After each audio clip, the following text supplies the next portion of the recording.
What if the vast, salty oceans that cover over 70% of our planet suddenly, inexplicably, turned into freshwater? This isn't a magical gift, it's the trigger for an immediate and irreversible global apocalypse. The world as we know it would end, not in a fiery explosion or an alien invasion, but in a silent, creeping death that begins in the very cradle of life.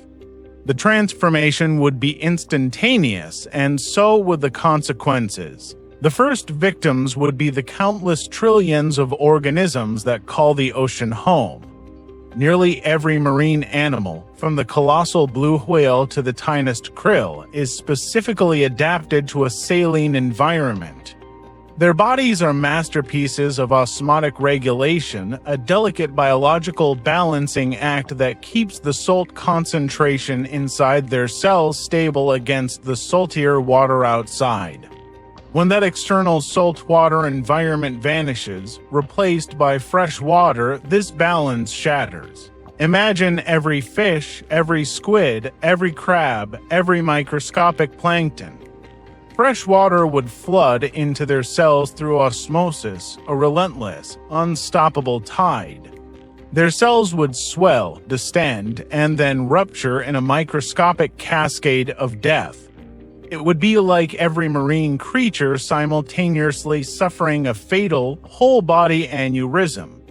The oceans, once teeming with vibrant, diverse life, would become a planet-sized graveyard almost instantly. The silence would be profound. No more whale songs echoing through the deep. No more clicking of dolphins. No more skittering of crabs on the seafloor.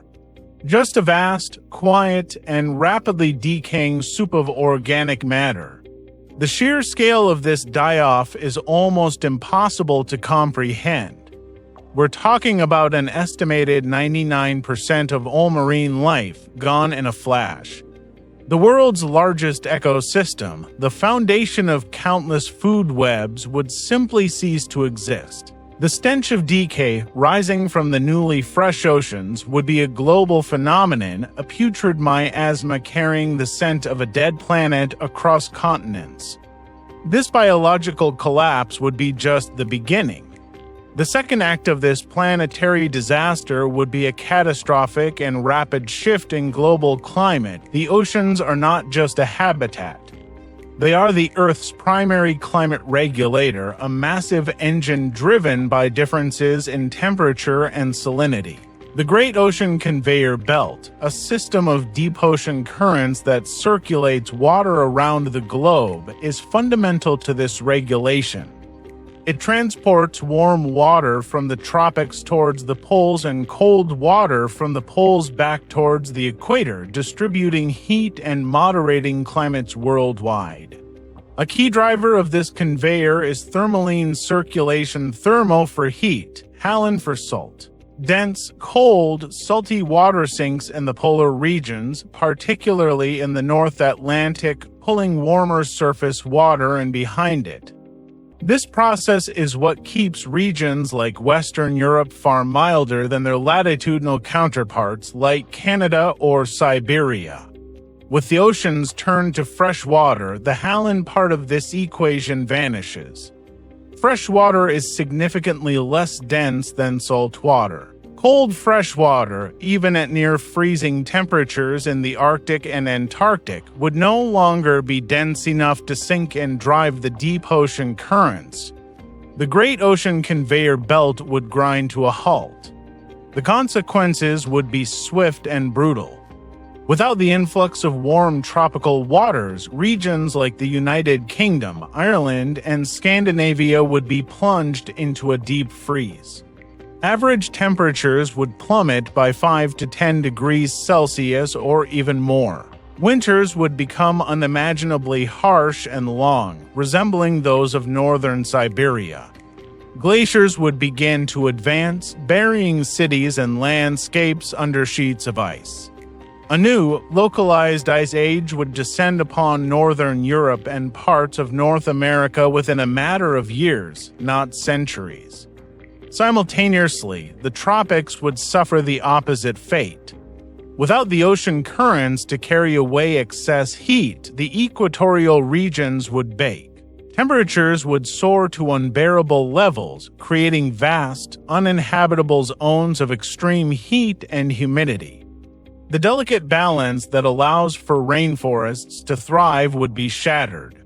Widespread droughts, desertification, and relentless heat waves would become the new norm.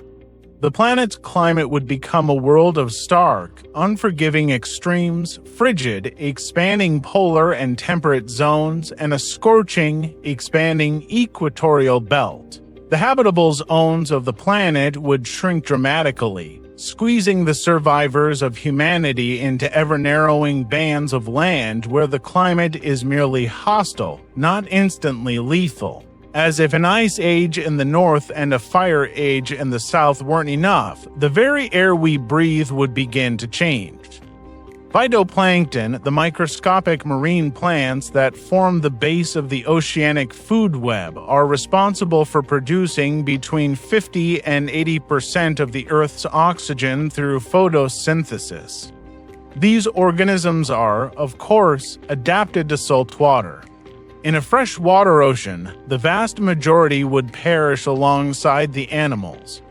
While some freshwater-tolerant species of algae might eventually proliferate, they could not possibly replace the sheer biomass and efficiency of the established marine phytoplankton communities overnight.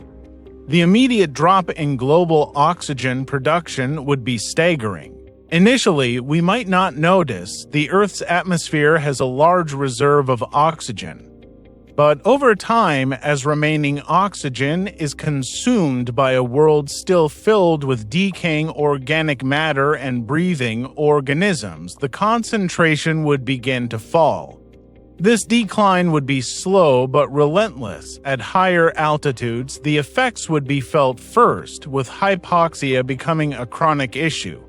Eventually, even at sea level, the air would become thinner, less life-giving. Every breath would be a little less satisfying, a little less effective.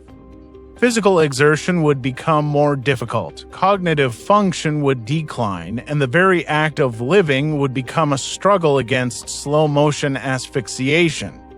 The sky might even change color as the atmospheric composition shifts, a constant, visible reminder of the planet's failing lungs. And then there's the ice. The human element in this catastrophe would be grim. Coastal cities, home to billions, would become graveyards overnight. The immediate death of the oceans would obliterate the fishing industry, a primary source of protein for nearly half the world's population. Mass starvation would be immediate and widespread. Global trade would cease as ports became unusable and the weather too violent and unpredictable for shipping. The sudden climate shifts would destroy agriculture. The new ice age in Europe would wipe out its farmlands. The scorching heat in the tropics would turn fertile lands into barren deserts. Humanity would be caught between fire and ice, with dwindling resources and collapsing ecosystems. Nations would fall, governments would disintegrate, and the survivors would be forced into a brutal, nomadic existence, constantly searching for dwindling pockets of habitable land, drinkable water that isn't part of a dead ocean, and food. The world would become a patchwork of frozen wastes, scorched deserts, and decaying coastlines, haunted by the memory of a living blue planet. It would be an extinction-level event, not just for the oceans, but for us. So, if you ever find yourself looking out at the ocean, take a moment to appreciate its saltiness.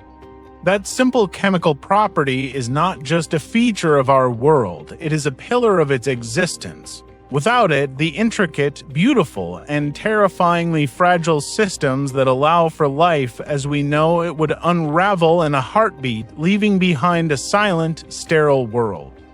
What do you think would be the most terrifying consequence of the oceans turning to fresh water? Let us know in the comments below.